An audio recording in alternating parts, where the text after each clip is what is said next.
सभी जो इंस्टीट्यूट्स हैं जिनको खोला जाना है वो पेरेंट्स के साथ जरूर बात करें और उनके अगर कंसेंसस बनते हैं तो फीडबैक के आधार पर यह फैसला किया जा सकता है। कुछ लिमिटेड नंबर की एक्टिविटीज को एक तरीके से मना किया गया है, वो अलाउ नहीं हो सकता। मसलन इंटरनेशनल एयर ट्रेवल यानी जो अंतर्राष्ट्रीय उड़ान है उस पर अभी भी प्रतिबंध जारी रहेगा। दूसरी बड़ी बात है कि मेट्रो सर्विसेज, मेट्रो रेल बंद रहेंगी, सिनेमा हॉल बंद किए जाएंगे, जिम्स बंद होंगे, स्विमिंग पूल्स बंद रहेंगे, इंटरटेनमेंट पार्क्स बंद होंगे, थिएटर बार्स बंद होंगे, ऑडिटोरियम बंद रहेंगे, असेंबली हॉल्स बंद रहेंगे और इसके साथ ही साथ हर तरीके की social, political, sports, entertainment, academic, cultural, religious activities जो हैं, जो बड़ी संख्या में जिसमें ज्यादा लोग इकट्ठे होते हैं, वो बंद रखे जाएंगे। इसके साथ ही साथ जो एक और बड़ी बात कही गई है कि लॉकडाउन जो है वो कंटामिनेटेड जोन जो है उसमें काफी ज्यादा वहां सख्ती बरती जाएगी और स्टेट गवर्नमेंट को एक इसके लिए हेल्थ मिनिस्ट्री के साथ मिल करके एक कड़ी गाइडलाइन जारी करनी होगी। गाइडलाइन में एक और जो सबसे बड़ी बात कही जा रही है सचिन की कोई भी इंटर स्टेट और इंट्रा स्टेट मूवमेंट्स, लोगों के और सामानों के ऊपर कोई भी रिस्ट्रिक्शन अब नहीं होगा और इसके लिए किसी भी तरीके की कोई अलग से परमिशन की जरूरत नहीं पड़ेगी। साथ ही साथ ये भी बताया गया है कि नाइट कर्फ्यू जो है वो जारी रहेंगे, यानी रात में अभी भी लोगों को बाहर निकलने की इजाजत नहीं होगी, सिर्फ उन्हीं को बाहर जाने की इजाजत मिलेगी जो इसेंशियल सर्विसेज के लोग होंगे, नॉन इसेंशियल को बाहर नहीं जाने दिया जाएगा। और इसके साथ ही साथ यही सारी जो सबसे बड़ी बात है कि जो ये गाइडलाइन है इसमें जो यही कहा गया है कि अभी भी जो कंटामिनेटेड जोन है वहां पर हर तरीके के प्रतिबंध रहेंगे, लेकिन उस कंटामिनेटेड जोन के बाहर सरकार ने हर तरीके की जो एक्टिविटीज है अलाउ कर दी है। मसलन कुछ ही चीजों पर बैन लगाया गया है, जो जैसा हम आपको बता रहे थे कि इंटरनेशनल जो ट्रेवल है उस पर अभी भी रोक जारी रहेगी। और इसके साथ ही साथ जो बसों के ऊपर जो हम बात कर रहे थे कि एक राज्य से दूसरे राज्य में जो बसों और सामानों के ऊपर एक तरीके से ये कहा गया था कि दो राज्य चाहेंगे तभी इस तरीके की चीजें हो सकेंगी, वो जो रिस्ट्रिक्शन है वो हटा ली गई है। ठीक है, यानी कि जो बड़ी बातें मैं समझ पाया, एक बार फिर से मैं बता देता हूं। एक तो ये कि लॉकडाउन 5 जो है वो लागू हो जाएगा परसों से, यानी कि 2 हफ्तों के लिए लॉकडाउन को बढ़ा दिया गया है। लेकिन इस बार ये फेज 1, फेज 2, फेज 3 ये 3 फेज में रखा गया है। पहले फेज में क्या क्या खुलेगा उसकी लिस्ट एक बताई गई है, जिसमें कुछ धार्मिक स्थल हैं, होटल, रेस्टोरेंट हैं। फिर फेज 2 में क्या खुलेगा उसमें कुछ एजुकेशनल इंस्टीट्यूशन है और फिर फेज 3 जब आता है तब उसके बाद जाकर के, क्योंकि फेज 2 तक जो है ना हवाई सेवा जिसे कहते हैं कि अंतर्राष्ट्रीय हवाई सेवा की अनुमति होगी, ना मेट्रो रेल होगी, ना कुछ और अन्य चीजें होंगी। और तमाम गाइडलाइन जो हमारे पास आ रही, अमित भी मेरे साथ जुड़ चुके हैं, पूजा भी है। अमित, तो कुछ और इसमें आप ऐड ऑन कीजिए। देखिए, इसमें सचिन एक सबसे बड़ी बात ये निकल के आ रही, जो मनीष बता रहे थे और पूजा ने भी बताया, सबसे इंपॉर्टेंट बात है कि लगातार ये बात हो रही थी कि आखिरकार स्कूल और कॉलेज कब खोले जाएंगे। उसको लेके साफ तौर पे केंद्र सरकार ने ये कहा है कि इसका फैसला राज्य सरकारें लेंगी। राज्य सरकारें ये तय करेगी कि स्कूल कॉलेज कैसे खोला जाए। हालांकि कई स्कूलों से गाइडलाइंस आ रही है और सबसे इंपॉर्टेंट ये होगा सचिन, जब हम जानते हैं कि इस वायरस का जो आतंक, इस वायरस का जो एक कहें कि खौफ जिस तरीके से है, स्कूल में बच्चों को लेके एक बात मैं जरूर बताना चाहूंगा। स्कूल में बच्चों को रोल नंबर के हिसाब से, जैसे उनके रोल नंबर के सीरियल नंबर होंगे, उसमें ऑड और इवन ऐसे करके उनको स्कूलों में बुलाए जाने की पूरी योजना हो रही है। यानी ऑड रोल नंबर वाले बच्चे एक दिन आएंगे और उसके बाद दूसरे दिन इवन रोल नंबर वाले बच्चे आएंगे। ऐसा कई स्कूलों में प्लान करके बताया गया। देखिए, इसमें धार्मिक स्थलों को लेके एक सचिन बड़ी बात है कि 8 जून से सारे धार्मिक स्थलों को खोलने की योजना बनाई जा रही है। लेकिन इसमें एक बात और भी है, अभी पूजा बता रही थी, आपका अपना बुद्धि विवेक, इस देश में रहने वाले जो लोग हैं वो अपना कॉमन सेंस कैसे अप्लाई करते हैं, ये सबसे इंपॉर्टेंट है। देखिए, रिलैक्सेशन मिल रहा है, लॉकडाउन 4 में भी बहुत सारी चीजों में छूट दी गई और लॉकडाउन 5 जब अनाउंस हुआ तो उसमें बहुत सारी चीजें ऐसे की गई जिसको अनलॉक किया जा रहा है। लेकिन वैसी स्थिति में एक बात सरकार ने बिल्कुल साफ, हालांकि वो लिखने वाली बात नहीं है, हर जगह वो कहने वाली बात नहीं है, ये बात खुद से अनुभव और खुद से इसको तय करने वाली बात है कि आप अपने बुद्धि विवेक से, अपने भाव से और अपना जो आपका एक कहें कि आपको क्या उस समय लगता है कि क्या करना चाहिए, ये सबसे इंपॉर्टेंट होगा और उसी हिसाब से आपको अपना और तबीले पूजा जिसका जिक्र आप कर रही थी, तबीले पूजा, क्योंकि फेज 2 और फेज 3 जो मैं देख रहा हूं उसमें ऐसा नहीं है कि कोई डायरेक्ट गाइडलाइन ऐसी दे दी गई है कि ये चीज इस तारीख से या इस फेज में खुल जाएगी। उसमें ऐसा कहा गया कि फेज 2 जैसे आएगा, फेज 2 में स्कूल, कॉलेज, एजुकेशनल और ट्रेनिंग और कोचिंग इंस्टीट्यूट जो है वो स्टेट गवर्नमेंट्स और यूटीज फैसला लेंगे उस स्थिति को देख करके कि वो स्कूल किस तरीके से खोल सकते हैं, और वो भी कब खोल सकते हैं, वो जुलाई 2020 में, यानी कि फेज 2 में जुलाई 2020 में वो खोलेंगे। लेकिन उससे पहले यानी कि उनको एक वक्त मिलेगा ये देखने का कि स्थिति कैसी है, उनको ये वक्त मिलेगा ये देखने का कि इस वक्त कोविड की जो है स्थिति कैसी चल रही है और कितना सुरक्षित रहेगा या फिर इन बच्चों को बुलाना एजुकेशनल इंस्टीट्यूट्स में।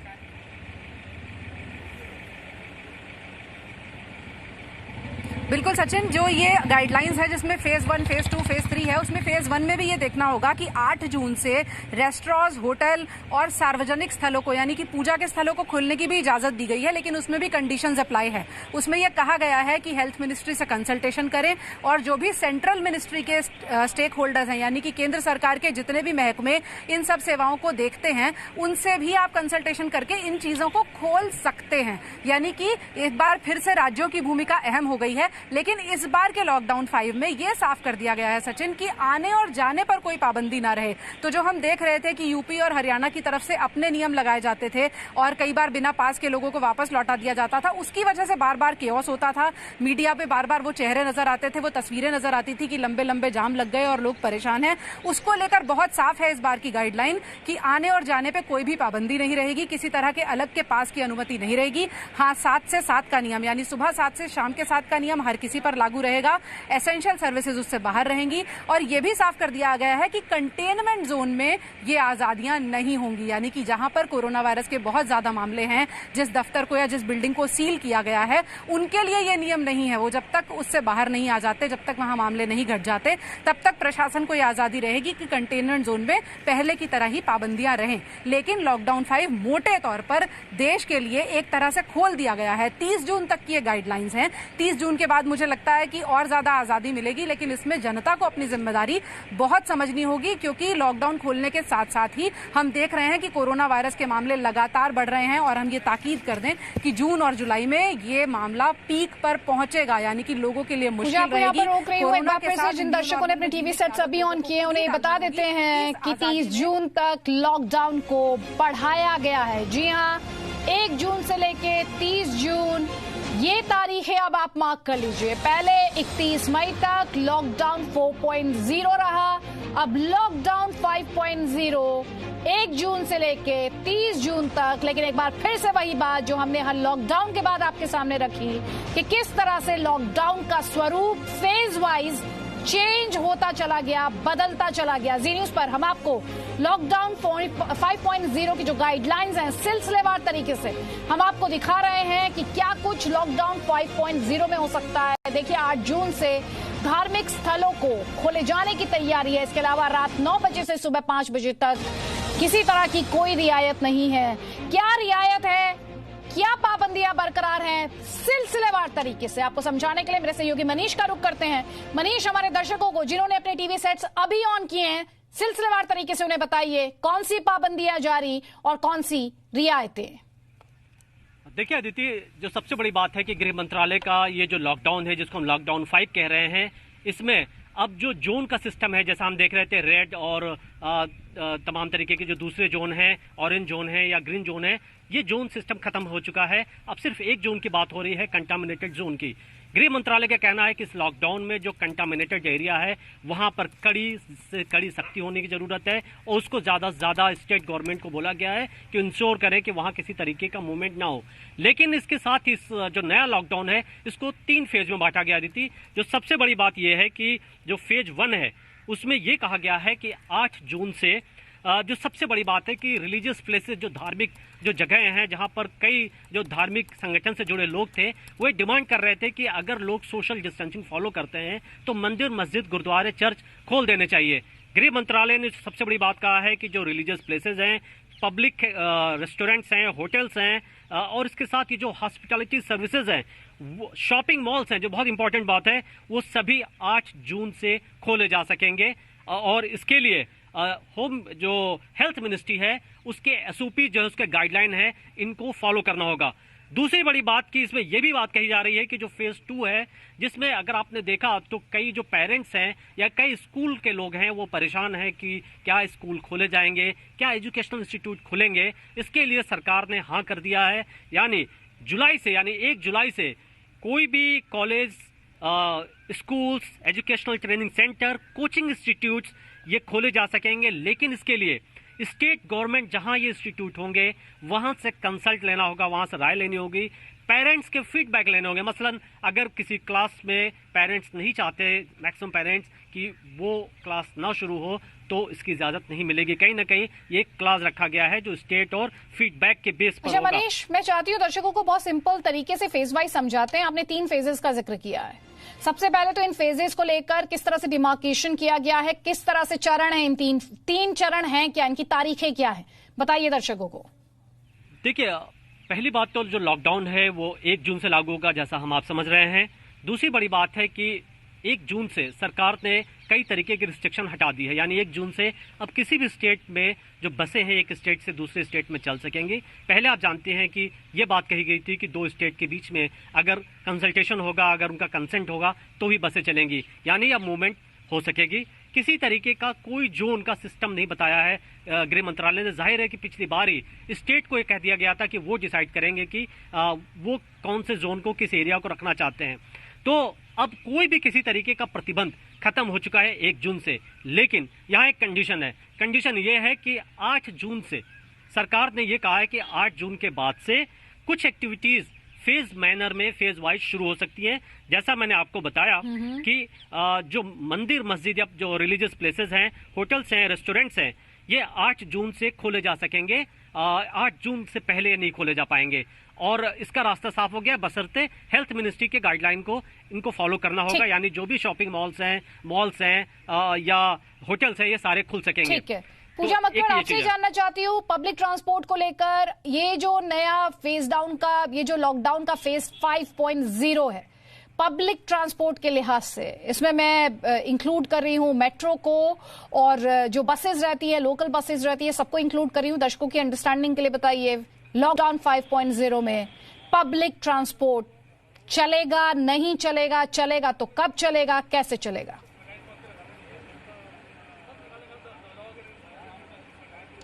देखिए अदिति, इस प्रेस रिलीज को जब मैं देख रही हूं तो इस प्रेस रिलीज का टाइटल है अनलॉक 1, यानी कि सरकार ने यह संदेश दे दिया है कि अब अनलॉक करने का वक्त आ गया है और धीरे धीरे करके अनलॉक किया जा रहा है।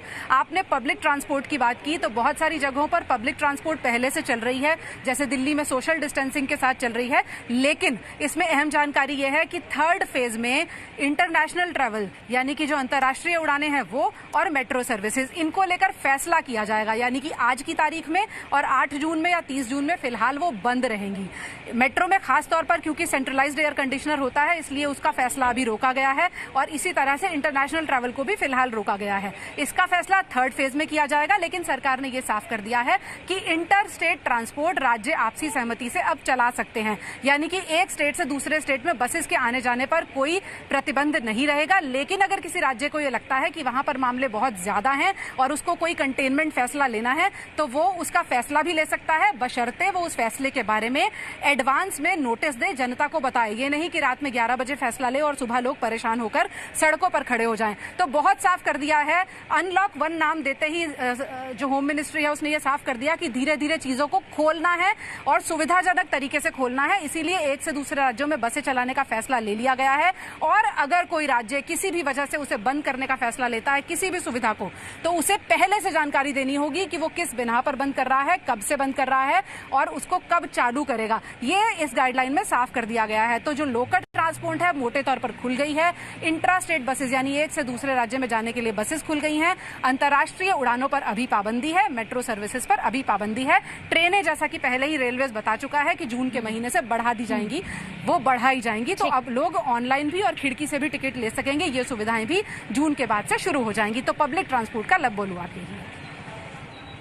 अनलॉक 1, अमित प्रकाश, अब तक हम लॉकडाउन फेजेस गिन रहे थे, अब अनलॉक 1 यानी जो ईजिंग आउट ऑफ रिस्ट्रिक्शंस है वो हमने 4 में भी देखी है, लॉकडाउन फेज 4 में भी देखी थी, लेकिन जब अब नाम ही दे दिया गया है तो इससे क्लियर मैसेज है कि अब चीजें खुलने जा रही हैं, जो सेवाएं बंद थी वो खुलने जा रही हैं, जो पाबंदियां थी वो हटने जा रही हैं। लेकिन बहुत इंटरेस्टिंग और दिलचस्प, जिसे लेकर एक्सपर्ट्स के जहन में भी सवाल थे, और वो सवाल ये था कि बहुत जल्दबाजी में ना हो, बहुत जल्दी से रिस्ट्रिक्शंस ना हटाई जाएं। वो हम देख रहे हैं कि सिलसिलेवार तरीके से, वेल थॉट आउट तरीके से किया जा रहा है यहां पर सरकार द्वारा, होम मिनिस्ट्री द्वारा।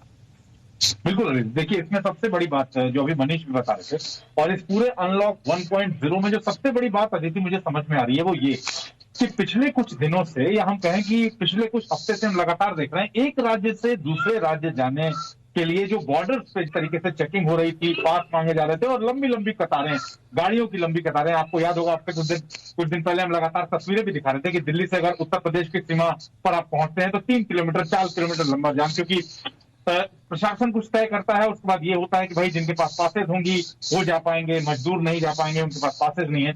वो सबसे बड़ी राहत है इस वक्त कि एक राज्य से दूसरे राज्य, यानी आप एक राज्य की सीमा से दूसरे राज्य की सीमा में अगर दाखिल हो रहे हैं तो उसमें आपको किसी भी तरह के पास की जरूरत नहीं है। इस अनलॉक 1.0 की सबसे बड़ी बात यह है। और उसके बाद धार्मिक स्थलों को लेकर एक बड़ी चुनौती होगी, जैसा आपने कहा कि बहुत फेज आउट तरीके से चीजें हो रही हैं।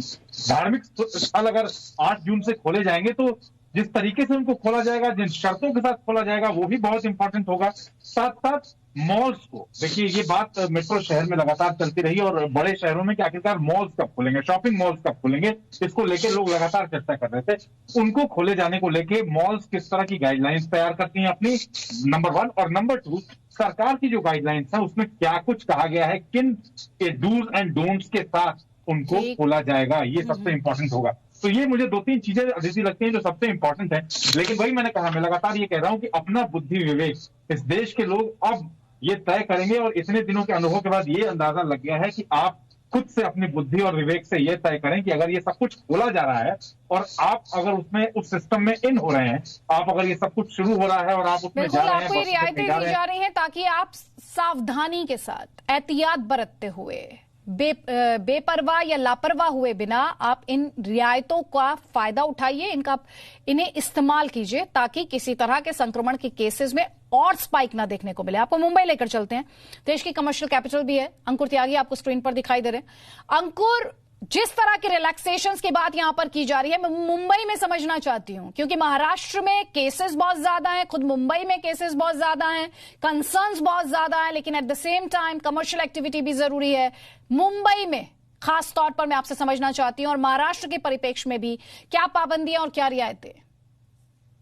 देखिए, फिलहाल जिस सेंट्रल गवर्नमेंट का आया है नोटिस, उसके बाद अब केंद्र सरकार के नोटिस के बाद अब राज्य सरकार को तय करना होगा, क्योंकि यही पिछले जो हमने लगातार 4 लॉकडाउन देखे हैं उनमें यही देखा है कि पहले केंद्र सरकार अपनी बात रखती है, उसके बाद जो राज्य सरकार है उनको अपनी परिस्थिति को जांचना होता है। ऑलरेडी जो ग्रीन जोन है या फिर रेड जोन या ऑरेंज जोन, 3 कैटेगरी ऑलरेडी बनाई हुई है। मुंबई बहुत बड़ा सीरियस कंसर्न है, और सिर्फ मुंबई नहीं बल्कि पुणे है, नागपुर है, ऐसे बहुत सारी एरिया हैं जो कि एक कंसर्न के तौर पे सरकार के लिए निकल के आएंगे। और खासतौर पे मुंबई इसलिए बात की जा रही है कि तमाम आला मंत्री, पूरा मंत्रिमंडल, खुद मुख्यमंत्री वो यहीं रहते हैं।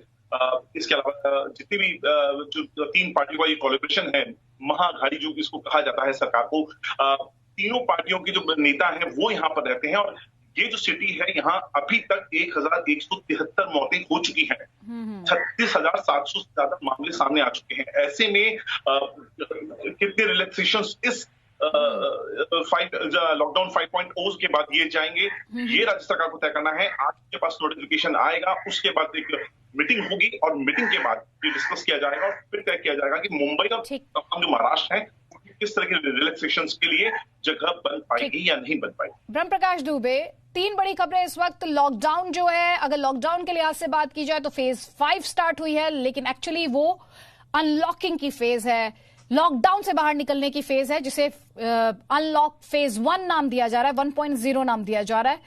लेकिन बड़ी खबर यह है कि मॉल्स, रेस्टोरेंट्स खुल पाएंगे 8 जून से, धार्मिक स्थल खुल पाएंगे। आपके पास और क्या इन्फॉर्मेशन है? देखिए, मैं आपको बता दूं अतिथि, सरकार की कोशिश ये है कि बीते 2 महीने से ज्यादा समय से लॉकडाउन रहा है, लिहाजा इस जो लोग हैं इसमें सोशल डिस्टेंसिंग का पालन करना सीख गए हैं, किस तरह से अपने आप को सेफ रखना है वो अधिकतर लोग सीख गए हैं कि बाहर निकले तो आप अपने आप को सेफ करके कैसे निकले। लिहाजा धीरे धीरे बहुत सारी चीजों में अब छूट दी जा रही है ताकि धीरे धीरे हम नॉर्मल स्थिति की तरफ भी बढ़े, लेकिन सेफ्टी के साथ बढ़े, क्योंकि अभी भी आप देखिए बीते एक सप्ताह से कोरोना संक्रमण के मामलों में लगातार देश भर में बढ़ोतरी हो रही है। और मैं आपको बता दूं कि सबसे ज्यादा जो देश के 13 बड़े शहर हैं, वहां 13 बड़े शहरों से 70% मामले हैं कोरोना संक्रमण के। लिहाजा शहरों में ज्यादा चुनौती है, लेकिन फिर भी छूट इस लिहाज से दी जा रही है कि लोग अपने आप को सेफ रखते हुए कोरोना संक्रमण के दौर में जीना सीख लें, नॉर्मल लाइफ हो चले। क्योंकि जिस तरह से अभी मामले आ रहे हैं, ऐसा नहीं लगता कि अगले 15-20 दिन में या 1 महीने में कोरोना संक्रमण खत्म हो जाएगा। ये लंबा चलने वाला है। जिस तरह से मामले लगातार बढ़ रहे हैं, हजारों की तादाद में आ रहे हैं, आज ही तकरीबन 7,500 कोरोना संक्रमण के मामले 24 घंटे में आए हैं। लिहाजा सरकार धीरे धीरे उस दिशा में बढ़ रही है कि एक तो लोगों को ज्यादा दिक्कत ना हो, धीरे धीरे चीजों में छूट दी जाए, धीरे धीरे स्थिति नॉर्मल हो, लेकिन साथ साथ लोग सेफ तरीके से रहना सीख लें, कोरोना संक्रमण से बचाव सीख लें। उसी दिशा में सरकार ने 5वां जो लॉकडाउन है, 5वें चरण का जो लॉकडाउन है, आप देखिए कि बहुत सारी छूट है लेकिन बहुत सारी पाबंदियां हैं। यानी सरकार एक सेफ कदम बढ़ा रही है आगे। अदिति, सरकार एक सेफ कदम बढ़ा रही है। पूजा मक्कड़, यहाँ पर मैं आपसे मेट्रो को लेकर बात कर रही थी, हम बसेस को लेकर बात कर रहे थे, पब्लिक ट्रांसपोर्ट को लेकर बात कर रहे थे, और क्या बड़ी बात है अगर हम कहें ये अनलॉक, मतलब कुल मिलाकर ये रिस्ट्रिक्शंस के पाबंदियों में अब ढील जो है और हिंदुस्तान को लॉकडाउन से बाहर निकालने की जो एक प्रक्रिया जिसको कहते हैं ईजिंग आउट ऑफ रिस्ट्रिक्शंस, उसे खुद ही जब अनलॉक 1 नाम दिया गया है तो साफ है कि फॉर्मली अब उसे ये नाम दिया जा रहा है। और कौन सी बड़ी बातें हैं जो हमारे दर्शकों को यहाँ पर समझनी चाहिए और उनके लिए राहत है? बिल्कुल अदिति, दो सबसे अहम बातें इसमें ये कही गई हैं कि नाइट कर्फ्यू का टाइम बदल दिया गया है। रात के 9 बजे से सुबह के 5 बजे तक ये कर्फ्यू लगाया गया है। इसका मतलब साफ है कि ज्यादा से ज्यादा वक्त लोगों को आजादी है, लेकिन लोग अपने घरों में वक्त पर लौट जाएं और बहुत ज्यादा इधर उधर रात में ना घूमें। उसके लिए 9 बजे से 5 बजे का ये टाइम कर दिया गया है जब नाइट कर्फ्यू की पाबंदी लगी रहेगी, यानी कि वो वर्चुअली रात का वक्त है। साथ ही साथ लोगों का ख्याल रखते हुए इसमें यह भी कहा गया है कि जो लोग 65 साल से ज्यादा के हैं, गर्भवती महिलाएं हैं और 10 साल से छोटे बच्चे हैं, उनको अभी भी घर ही के अंदर रहने की सलाह दी गई है। तो इसका मतलब ये है कि अगर एजुकेशनल इंस्टीट्यूट्स खुलते हैं तो इस बात का ख्याल रखना होगा कि 10 साल से छोटे बच्चों के स्कूल जाने की व्यवस्था सबसे आखिरी में करनी होगी स्कूलों को, इस गाइडलाइन के हिसाब से। एक बात और साफ साफ ये कही गई है इसमें गाइडलाइन में कि कुछ सर्विसेज को अगर छोड़ दें, जिसमें अंतर्राष्ट्रीय उड़ानें आती हैं, जिसमें मेट्रो रेल आता है, सिनेमा हॉल आते हैं, स्विमिंग पूल आते हैं और ऑडिटोरियम आते हैं, या फिर बड़ी असेंबली और गैदरिंग्स आती हैं, अगर उनको छोड़ दें तो ये कहा गया है कि मोटे तौर पर आपके लिए सब चीजें सोशल डिस्टेंसिंग और कुछ नियमों के साथ खोल दी गई हैं। और इन चीजों को लेकर भी जिन पर पाबंदियां हैं उनको लेकर ये कह दिया गया है कि फेज 3 में इनका असेसमेंट करेंगी राज्य सरकारें और केंद्र सरकार, और इनको खोलने के बारे में भी फैसला लिया जाएगा। यानी कि अगर इस पैराग्राफ को छोड़ दें जिसमें इन्होंने ये बताया है कि क्या क्या चीजें बंद हैं, तो मोटे तौर पर पूरा देश खुल चुका है, लेकिन एहतियात के साथ, थोड़ी सी सावधानी, थोड़े से नियमों के साथ, और सबसे बड़ी बात खुद की जिम्मेदारी के साथ कि सोशल डिस्टेंसिंग का पालन इन हालात में कैसे करना है जब सरकार ने इकोनॉमिक एक्टिविटीज को देखते हुए ज्यादा से ज्यादा छूट दे दी है। मनीष शुक्ला, यहाँ पर मेरा सवाल ये, हम बार बार रियायतों की बात कर रहे हैं, क्या क्या छूट मिल रही है इस पर बार बार हम बात कर रहे हैं, पाबंदियां कौन सी बरकरार हैं? दर्शकों को याद दिलाना जरूरी है कि अभी भी कुछ रिस्ट्रिक्शंस हैं, कुछ पाबंदियां हैं मनीष जो बरकरार है, बताइए दर्शकों को। जी हाँ, देखिए गृह मंत्रालय ने जो लॉकडाउन 5 है जिसको हम अनलॉक की बात कर रहे हैं, उसमें खास जो बातें कही हैं कि इंटरनेशनल जो एयर ट्रेवल है यानी अंतर्राष्ट्रीय उड़ानें हैं उस पर अभी भी प्रतिबंध लगा हुआ है। इसके साथ ही मेट्रो सर्विसेज पर बैन है। Cinema hall, gym, swimming pools, entertainment park, theatre, bars, auditorium, assembly halls, ये सब कुछ बंद किया गया है। कोई भी सोशल पॉलिटिकल किसी तरीके की एक्टिविटीज़ नहीं हो सकेगी जहां पर लोग इकट्ठे होते हों। और इसके बारे में गृह मंत्रालय का कहना है कि जब फेज़ 3 जब भी डिसाइड होगा, इसकी कोई डेट नहीं दी गई कि फेज़ 3 कब से डिसाइड होगा, तब ये इसका फैसला लिया जाएगा कि क्या ओपन करना है, इनमें से किस चीज़ को ओपन करना है। लेकिन इसके अलावा जैसा कि पूजा और अमित भी बता रहे थे कि सब कुछ ओपन कर दिया गया है। ये लॉकडाउन इन स्पिरिट है, ये आप कह सकते हैं। लोगों को अपना ख्याल रखना है क्योंकि एक जो सबसे बड़ा कंसर्न था कई स्टेट्स का कि जो स्कूल हैं, जो बच्चे कैसे स्कूल जाएंगे या कैसे रिलीजियस प्लेसेस खोलेंगे, इसको लेकर के एक मोटा एक कंसेंसस बनाने की कोशिश की गई है, क्योंकि ज़्यादातर स्टेट इस बात को लेकर के वो तैयार थे कि अब बहुत हद तक बंदी जो है, जो रिस्ट्रिक्शंस है, उसमें ईज करने की जरूरत है, उसमें छूट देने की ज़रूरत है, क्योंकि लोगों की जो एक्टिविटीज़ है, जो इकोनॉमिक एक्टिविटीज़ है, जो मार्केट हैं,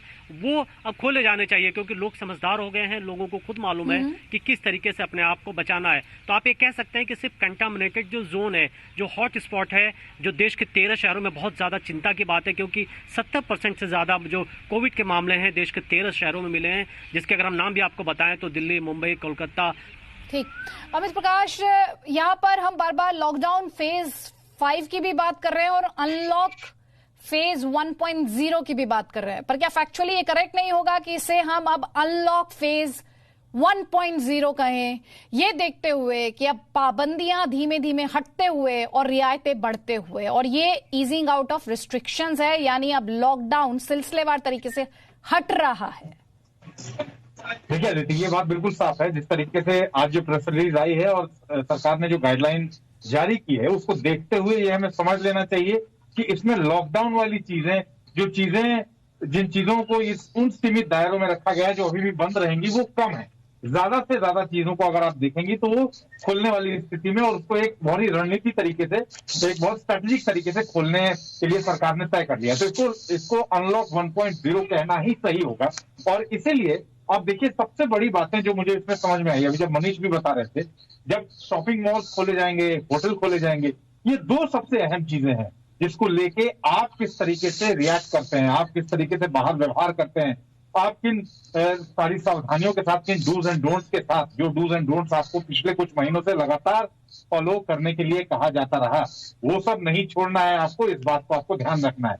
मास्क, ग्लव्स और तमाम वो सेफ्टी गियर्स जो आप पहनते हैं बाहर निकलते हुए, चाहे उसमें हम फेस शील्ड की बात करें, चाहे आप अपने साथ सैनिटाइजर ले जाने की बात करें, ये सारी चीजें हमें नहीं भूलनी है। हम लगातार बात तो कर रहे हैं बहुत सारी चीजों की कि ये फेज वाइज चीजें खुलती जाएंगी, लेकिन जिन जगहों पे भी आप जाएं, चाहे वो धार्मिक स्थल हो, चाहे वो मॉल्स हो, चाहे वो होटल्स हो, चाहे वो बसों में आप ट्रेवल कर रहे हो, इन तमाम जो प्रिकॉशंस आपने पिछले कुछ महीनों से लेके खुद को बचा के रखा है, अपने परिवार को बचा के रखा है, और आप चाहते हैं कि आगे आने वाले वक्त में भी आप सुरक्षित रहें, तो इन तमाम व्यवस्थाओं के साथ ही आपको घरों से निकलना होगा।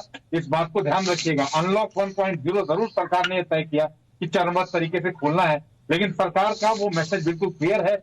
आप अपनी तरफ से जो सावधानियां अब तक बरतते आए हैं पिछले 2 महीने से, उसमें कोई रियायत आपको नहीं करनी होगी, उसमें आपको किसी भी तरीके से असावधानी नहीं बरतनी होगी। या फिर मैं अभी भी देख रहा हूं, जैसे जैसे वक्त निकल रहा है, लोग आपस में ये बात करते, चलो धीरे धीरे चीजें खुल रही हैं, अब तो सब ठीक हो रहा है। ठीक इसलिए हो रहा है क्योंकि आप उन सावधानियों को लगातार बरत रहे हैं, और जिस दिन से आपने वो सावधानियां बरतनी छोड़ दी, वो चीजें आप खराब होनी शुरू हो जाएंगी, आपके आसपास स्थिति खराब होनी शुरू हो जाएगी। इसलिए इन सभी चीजों का आपको हमेशा ध्यान रखना है। ब्रह्म, यहाँ पर मैं अपने दर्शकों की बेटर अंडरस्टैंडिंग के लिए, उन्हें ज्यादा समझ में आए, 1 तारीख को क्या हम उतनी ही भीड़ देखने जा रहे हैं जितनी हम लॉकडाउन से पहले देख रहे थे, यानी मार्च के महीने में लॉकडाउन में जाने से पहले देख रहे थे, या अब भी कुछ पाबंदियों के तहत लाइफ को नॉर्मल आने में वक्त लगेगा?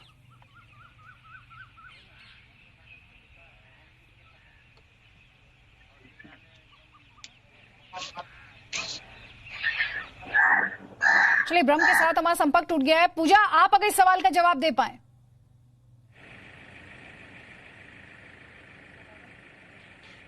देखिए अदिति, आपने जो कहा तो मोटे तौर पर अब जनता दिखाई देने लगेगी सड़कों पर, इसका जवाब ये है। हाँ, एजुकेशनल इंस्टीट्यूट्स क्योंकि बंद है, मेट्रो सर्विसेज क्योंकि बंद है, तो लोग जाने के नए तरीके भी ढूंढेंगे, और एजुकेशनल इंस्टीट्यूट्स बंद होने की वजह से आप कह सकते हैं कि एक छोटा सा प्रतिशत ऐसा होगा जो अभी भी घर में बंद होगा, क्योंकि स्कूल बसेज नहीं चल रही होंगी अभी भी इस महीने में, और बच्चे स्कूल नहीं जा रहे होंगे जून के महीने में। तो पूरी तरह से वैसे की वैसी भीड़ नजर आए वो जुलाई में हो सकता है हो जाए, जब स्कूल खुलने के लिए फैसला ले लिया जाएगा। जनता की टेस्टिंग का है। 2 चीजें इसमें देखी गई। एक तो ये देखी गई कि कोरोना के मामले अब बढ़ने वाले हैं, उनको रोकना मुश्किल है, तो जुलाई और उसके आगे आने वाले महीने में जब पीक आएगी, उस दौरान लोग किस तरह से सोशल डिस्टेंसिंग का पालन करेंगे, ये बहुत से मामले 80% मामले ऐसे हैं जो ठीक हो रहे हैं बिना किसी मुश्किल के। तो ऐसे में खोलने का फैसला तो ले लिया गया है, लेकिन इसके साथ साथ जनता की जिम्मेदारी बढ़ जाती है। जब हमने शराब के ठेके खुलते हुए देखे और उसमें लाइनें लगती हुई देखी, तो वो डर इस बार भी रहेगा कि जब सारी चीजें खोल दी जाती हैं तो ऐसा ना हो कि लोग जगह जगह पान गुटखा खाते हुए और सिगरेट पीते हुए नजर आ जाएं और ये भूल जाएं कि लॉकडाउन ही खुला है, अभी कोरोना का खतरा नहीं टला है। तो उस खतरे को टालने के लिए लोगों की जिम्मेदारी बड़ी रहेगी और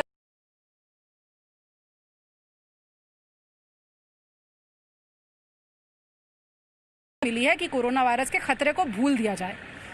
मनीष, आपसे मैं जानना चाहती हूँ, ये तो हम रियायतें वहां के बारे में बता रहे हैं जहां पर कंटेनमेंट जोन्स नहीं है, जहां पर कंटेनमेंट जोन्स हैं वहां पर किस तरह की पाबंदियां बरकरार है?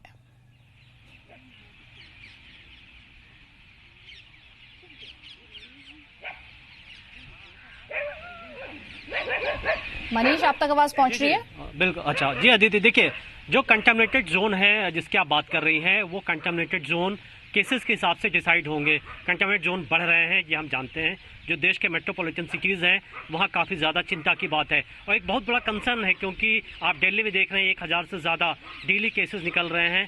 और मुंबई की बात करें, पुणे की बात करें, ठाणे की बात करें, कोलकाता की बात करें, स्थितियाँ काफ़ी ख़राब हो रही है। एक ही चिंता भी है क्योंकि केसेस अगर रुकेंगे नहीं तो इन्फेक्शन बहुत तेज़ी से फैलेगा। लेकिन दूसरी बड़ी बात ये भी है कि अगर लोग एहतियात बरतेंगे और जो सरकार एक्सपेक्ट कर रही है और हमसे और आपसे, जैसा आपने एक सवाल किया था कि क्या 1 तारीख से लोगों की भीड़ बढ़ेगी, बिल्कुल बढ़ेगी। 8 जून से हम यूँ कहें कि 8 जून से बिल्कुल सब कुछ नॉर्मल लगेगा। सिर्फ हम स्कूल की अगर हम उस चीज़ को हटा दें और इंटरनेशनल ट्रेवल्स की बात करें, क्योंकि अब सब कुछ बड़े पैमाने पर शुरू होने वाले हैं। लेकिन इसका एक बहुत बड़ा कंसर्न भी है, क्योंकि अगर लोग रिस्पॉन्सिबल नहीं होंगे, अगर अपना ध्यान नहीं रखेंगे, तो ये जो कोविड के मामले हैं ये और ज़्यादा हमें परेशान कर सकते हैं। हालांकि जो लाइफ है मार्च से पहले जब ये कोविड नहीं आया था, अब वो लाइफ नहीं होने वाली है सेम, हम आप सभी जानते हैं, क्योंकि बहुत कुछ बदल चुका है। अब हमें हमेशा अपना चेहरा ऐसे ही कवर करके रखना होगा, हमें हमेशा सैनिटाइजर अपने साथ लेकर चलना होगा। स्कूल भी खुलेंगे, अगर हम मेट्रो के अंदर भी बैठते हैं तो हमें एक डिस्टेंस में बैठना होगा। कहीं ना कहीं ये एक बड़ा बदलाव भी है, लेकिन जरूर है कि सरकार ने एक तरीके से सब कुछ छूट दे दी है, हर तरीके की एक्टिविटीज अलाउ कर दी गई है। ठीक, आप रहिए मनीष हमारे साथ। अपने दर्शकों को सिलसिलेवार तरीके से हम बताते हैं। देखिए, एक तरफ हम लॉकडाउन फेज 5 की बात कर रहे हैं, 5.0 की बात, तो देखिए 1 जून से 30 जून तक फेज 5 है, जिसे अनलॉक फेज 1 भी नाम दिया जा रहा है। 3 चरणों में लॉकडाउन को खत्म किया जाएगा और इस सिलसिले में बड़ी तारीख होगी 8 जून, जब मॉल्स खुलेंगे और साथ ही धार्मिक स्थल खुलेंगे।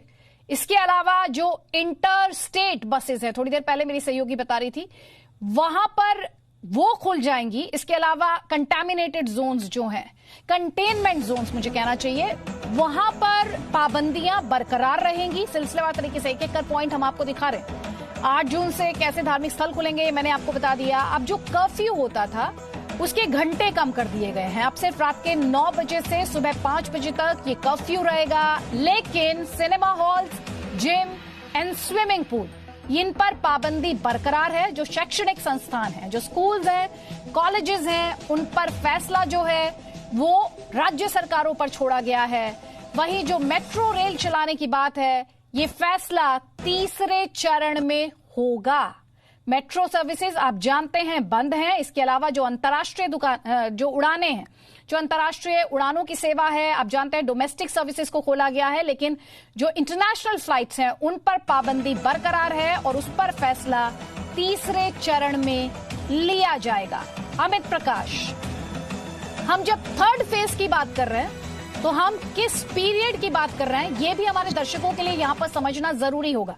वही बात, ये जो अनलॉक करने की 3 फेजेस हैं, ये सिलसिलेवार तरीके से बताइए हमारे दर्शकों को, वो इंपॉर्टेंट तारीख जिनको हमारे दर्शकों को अपने कैलेंडर में मार्क कर लेना है। देखिए, सबसे पहले तो सरकार ने जो तय किया, हमें ये समझना चाहिए कि जो सबसे ज्यादा मेजॉरिटी में चीजें जो खुलने की तैयारी है वो है 8 जून से। 8 जून से वो सबसे जरूरी चीजें, जिसकी जो बड़ी चीजें हम कहें कि जिनको खोलने का सरकार ने तय किया है, उसमें धार्मिक मंदिर, मस्जिद और गुरुद्वारे हैं।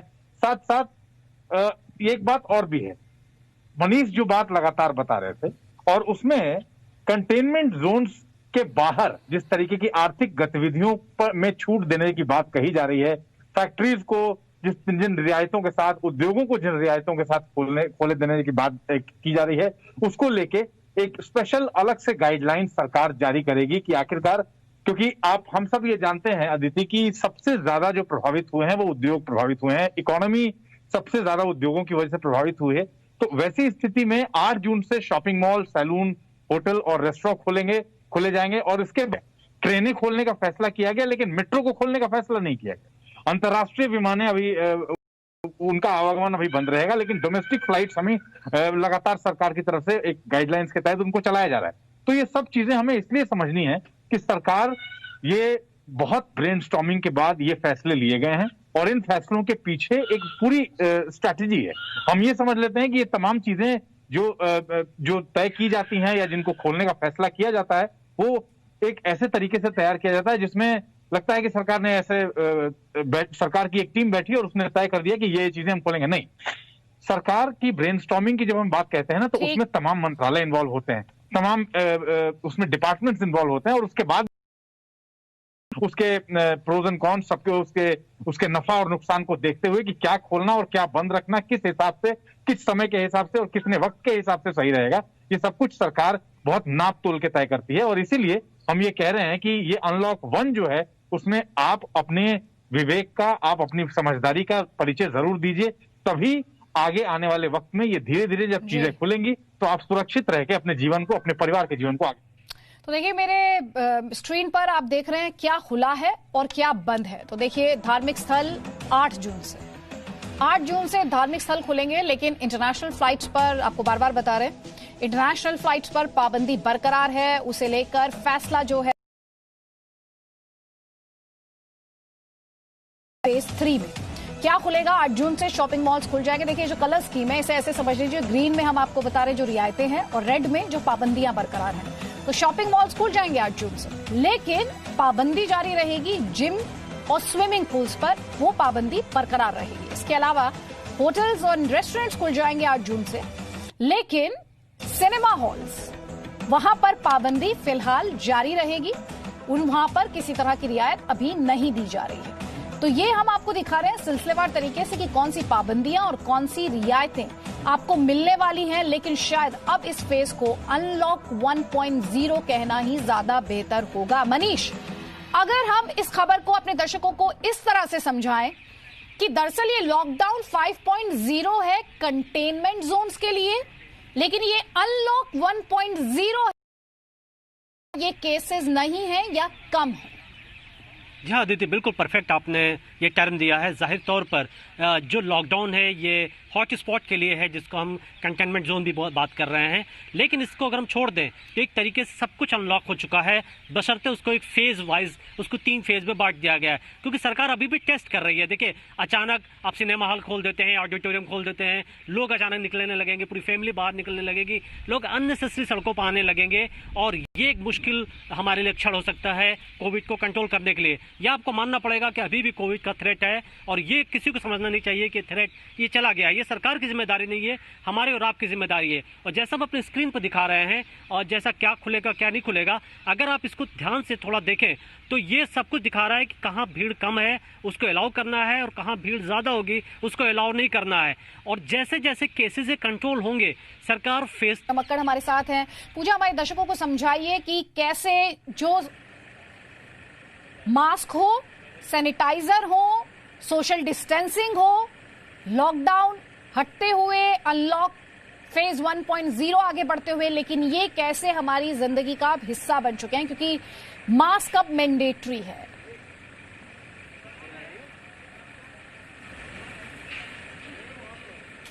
देखिए अदिति, मास्क हर वक्त मैंडेटरी है। आप अगर अकेले भी बैठे हैं तो भी आपको इस बात का ख्याल रखना होगा कि जल्दी ही आप किसी से मिल रहे हो सकते हैं, घर का दरवाजा खोल रहे हो सकते हैं। इसीलिए अनलेस आप एक कमरे में बिल्कुल अकेले हैं, उस घर में कोई नहीं है, उस हालत को छोड़ दीजिए। आप घर से बाहर निकल रहे हैं, चाहे गाड़ी में जा रहे हैं, चाहे पैदल जा रहे हैं, आप मास्क लगाएंगे, ये जरूरी होगा। आपको सैनिटाइजर हर वक्त हाथ में रखना है, इसलिए क्योंकि आपको हर जगह साबुन और पानी की व्यवस्था नहीं मिलेगी। तो वायरस से बचने का सबसे आसान और शॉर्टकट तरीका है कि आप सैनिटाइजर को रखें, और आपको सोशल डिस्टेंसिंग हर जगह मेंटेन करनी है, चाहे आप पब्लिक ट्रांसपोर्ट का इस्तेमाल कर रहे हो, चाहे कुछ और। तो सावधानियां इस तरह की हैं कि ये अब आपके जीवन का हिस्सा रहेंगी। मास्क, सैनिटाइजर और सोशल डिस्टेंसिंग, इन 3 शब्दों को लोगों को अगले आने वाले कई सालों के लिए समझ के रखना होगा, क्योंकि हम बार बार कह रहे हैं कि कोरोना वायरस का पीक अभी सिर्फ आया है। जून और जुलाई में मामले और ज्यादा बढ़ेंगे, लोगों के लिए मुश्किल हो सकती है, लेकिन ये समझ में आ गया है कि कोरोना वायरस से लड़ाई अब साइकोलॉजिकल और इम्यूनिटी की लड़ाई है। उतना जानलेवा ये नहीं है जितना शुरू में नजर आ रहा था। और अक्टूबर तक कम से कम ये मामले देखने में आएंगे, कम से कम अगर भारत की बात करें तो। इन 3 चीजों को कभी नहीं भूलना होगा। अगले साल भी हम इसी न्यू नॉर्मल के साथ जी रहे होंगे। तो आप ये कह सकती हैं अदिति कि जो नया अनलॉक 1 है, इसमें फिल्में बनेंगी जरूर, लेकिन सिनेमा हॉल में रिलीज नहीं होंगी, वेब सीरीज पर रिलीज होंगी। आप उड़ान तो भर सकेंगी, लेकिन देश से बाहर नहीं जा सकेंगी। बिल्कुल। अमित प्रकाश कुछ कहना चाह रहे हैं? जी अमित। मैं एक बात साफ, लगातार हम संपर्क में थे और जब ये मामले बढ़ रहे थे तो फिक्र भी हुई कि आखिरकार आने वाले वक्त में जो स्पाइक होगा वो कितना तेजी से बढ़ेगा।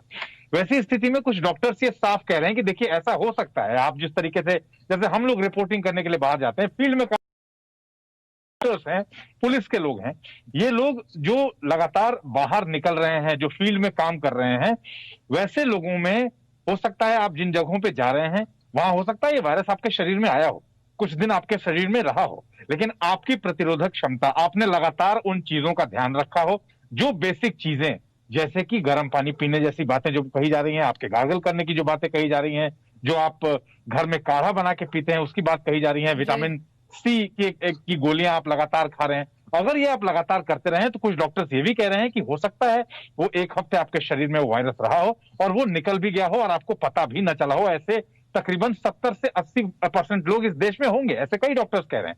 तो पूजा जो कह रही थी ना कि जो न्यू नॉर्मल है, यही न्यू नॉर्मल है। आपको सड़कों पे निकलना है पूरे एहतियात के साथ, घर में जो तमाम चीजें आप बेसिक चीजों जिनका सेवन आप खुद कर रहे हैं और परिवार को करा रहे हैं उसको करते हुए आगे रहिए।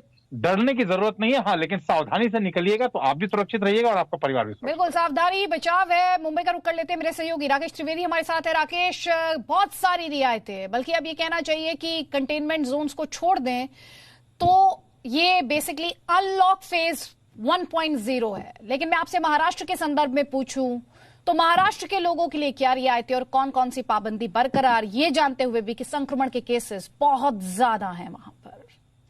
देखिए अदिति, जो जानकारी हमें सूत्रों से मिल गई, महाराष्ट्र राज्य सरकार के सूत्रों से, उसके मुताबिक एक बात अभी ये लग रही है कि ये फिलहाल अनलॉक 1.0 महाराष्ट्र को जो है इसके लिए और थोड़ा इंतजार करना पड़ सकता है, क्योंकि जो अब तक पाबंदियां हैं वो सभी पाबंदियां राज्य सरकार की नई गाइडलाइंस आने तक जारी रहेंगी। यानी कि जो सुविधाएं देश के दूसरे शहर या राज्य फिलहाल इस केंद्रीय गाइडलाइंस के बाद जो उसका जो फायदा उठा पाएंगे या उसको में लागू फिलहाल नहीं होगी। महाराष्ट्र सरकार जो इस मामले में बहुत जल्दी गाइडलाइंस जारी करेगी, उसके बाद में ये तय होगा कि कौन सी राहत मिलेगी, कौन सी पाबंदियां जारी रहेंगी। लेकिन जो जानकारी हमें मिली उसके मुताबिक मुंबई, पुणे और मुंबई के अलावा जो आसपास के कई सारे इलाके हैं, पनवेल, नवी मुंबई जैसे जो इलाके आते हैं, कम से कम यहां पर जो है आप कह सकते हैं कि लॉकडाउन 5.0 जो है वो यहां पर कंटिन्यू हो सकता है काफी हद तक, क्योंकि आप इस बात से भी आप समझ सकते हैं कि मुंबई और आसपास के इन्हीं इलाकों में अब तक जो दुकानें हैं वो अब तक शुरू नहीं हुई, जबकि दिल्ली या बाकी जो क्षेत्रों में पब्लिक ट्रांसपोर्ट जो है वो काफी हद तक शुरू हो चुका है, लेकिन मुंबई में अभी भी पब्लिक ट्रांसपोर्ट जो है उस पर पाबंदी लगी हुई है। तो ऐसे में हो सकता है कि जो फायदे फिलहाल जो फिलहाल दूसरे राज्यों में या शहरों में वाले दिनों में महाराष्ट्र को मिलेगी, तो ऐसे में हो सकता है कि कुछ जो है जैसे कि कहते हैं कि ऑल्टरनेट डेज तो कुछ दुकानें खुल सकती हैं या फिर कुछ कम समय के लिए दुकानें खुल सकती हैं। ट्रांसपोर्ट जो है वो सिटिंग की जो लिमिट है उसके हिसाब से जो है खुल सकती है, लेकिन फिलहाल ऐसी कोई बड़ी राहत मुंबई और इन आसपास के इलाकों में नहीं है। ये कंफ्यूजन जो है दूर करने के लिए मैं कहना चाहूंगा कि जब तक राज्य सरकार अपनी गाइडलाइन जारी नहीं करती तब तक मौजूदा सभी जो पाबंदियां हैं वो इन इलाकों में जारी रहेंगी, महाराष्ट्र की जब तक जहां तक हम बात करें। अदिति, मनीष, अगर हम इसे सम अप करना चाहें 4 पॉइंट्स में, ये जो लेटेस्ट इंफॉर्मेशन है, कंटेनमेंट जोन्स में लॉकडाउन को बढ़ाया गया है, वहां पर रिलैक्सेशंस नहीं, लेकिन बाकी के हिंदुस्तान की अगर बात की जाए तो नाइट कर्फ्यू में अब आवर्स को कम कर दिया गया है, फेज वाइज मैनर में ज्यादा से ज्यादा छूट देने की तैयारी है। जी हाँ, बिल्कुल। जैसा कि हम एक टर्म का नाम ले रहे हैं, अनलॉक जो है 1 है। एक तरीके से सब कुछ ओपन हो चुका है, लेकिन सिर्फ कंटेमिनेटेड जो जोन है, जो हॉट स्पॉट के जोन है, वहाँ पर किसी तरीके की छूट नहीं होगी। जैसा राकेश बता रहे थे, अगर आप वो मुंबई से रिपोर्ट कर रहे थे, वो जानते हैं कि मुंबई में बहुत ज़्यादा केस है, इसलिए हॉट स्पॉट के वहाँ बहुत ज़्यादा नंबर है। और ऐसी स्थिति में स्टेट डिसाइड करेगा जाहिर तौर पर कि वो किन जगहों पर क्या अलाउ करेंगे, कहाँ पर अलाउ नहीं करेंगे। और दूसरी जो बड़ी बात है कि जो सबसे बड़ा बदलाव होने वाला है, अब तक हम देख रहे थे कि जो लोग एक जगह से दूसरी जगह जाना चाहते थे, एक स्टेट से दूसरी जगह, उनको पास की ज़रूरत थी, उनको परमिशन की ज़रूरत थी डीएम से, अथॉरिटी से। वो सब कुछ हट चुका है। किसी तरीके की कोई परमिशन की जरूरत नहीं है। कोई भी गुड्स लेकर जा सकता है, सामान लेकर के जा सकता है। ये एक बहुत बड़ा बदलाव है। इसके साथ यहाँ पे ये मान के चले कि कोई भी रिस्ट्रिक्शंस नहीं है। सबको हमें अपने जो भी इससे जुड़े कोविड के खतरे हैं, उसका ध्यान खुद ही रखना है। हाँ, जरूर ये है कि सरकार ने 3 फेज में इस चीज़ को बांटा हुआ है। जैसा हम आपसे डिस्कस कर रहे थे, फर्स्ट फेज की शुरुआत 8 जून से होने वाली है। 8 जून से सब कुछ ओपन हो सकता है, जो रेस्टोरेंट्स हैं, होटल्स हैं। इसके साथ ही साथ 8 जून के रिलीजियस प्लेसेस भी खुल सकते हैं। लेकिन इसके साथ जो सबसे बड़ी बात है कि जो स्विमिंग पूल्स हैं, मेट्रो सर्विसेज हैं, सिनेमा हॉल्स हैं, वो अभी नहीं खोले जाएंगे। वो फेज 3 में खोले जाएंगे। और फेज 3 कब आएगा, अभी इस बारे में जानकारी नहीं है। तो आप इस तरीके से देख सकते हैं कि 90% से ज़्यादा सब कुछ खुल चुका है। सर्टेन कुछ रिस्ट्रिक्शंस हैं जहाँ पे ज़्यादा लोग जुट सकते हैं, उनको लेकर के सरकार अभी मूड नहीं बना पाई है। उनको लगता है कि अभी इसमें टाइम लगेगा। जब तक ये हॉटस्पॉट बने हुए हैं, तब तक सिर्फ ये जो एक्टिविटीज़ इस तरीके की अलाउ नहीं होंगी। बाकी हर तरीके की चीज़ें एक तरीके से अलाउ कर दी गई हैं। पूजा, कुल मिलाकर मैं आवाजाही को लेकर बार बार बात कर रही हूँ, क्योंकि उसे लेकर बहुत सारे कंसर्न्स रहे। जो माइग्रेंट वर्कर्स थे, उनकी आवाजाही को लेकर भी बहुत ज्यादा सवाल उठे। बहुत ही हृदय विदारक तस्वीरें भी उससे रिलेटेड आई। क्या आप ये कह सकते हैं 1 जून से आवाजाही जो है वो अब आसान हो गई है, विदाउट रिस्ट्रिक्शंस हो गई है, या अभी भी कुछ पाबंदियां बरकरार हैं? जाहिर तौर पर अंतर्राष्ट्रीय सेवा और मेट्रो सेवा को छोड़ देते हैं।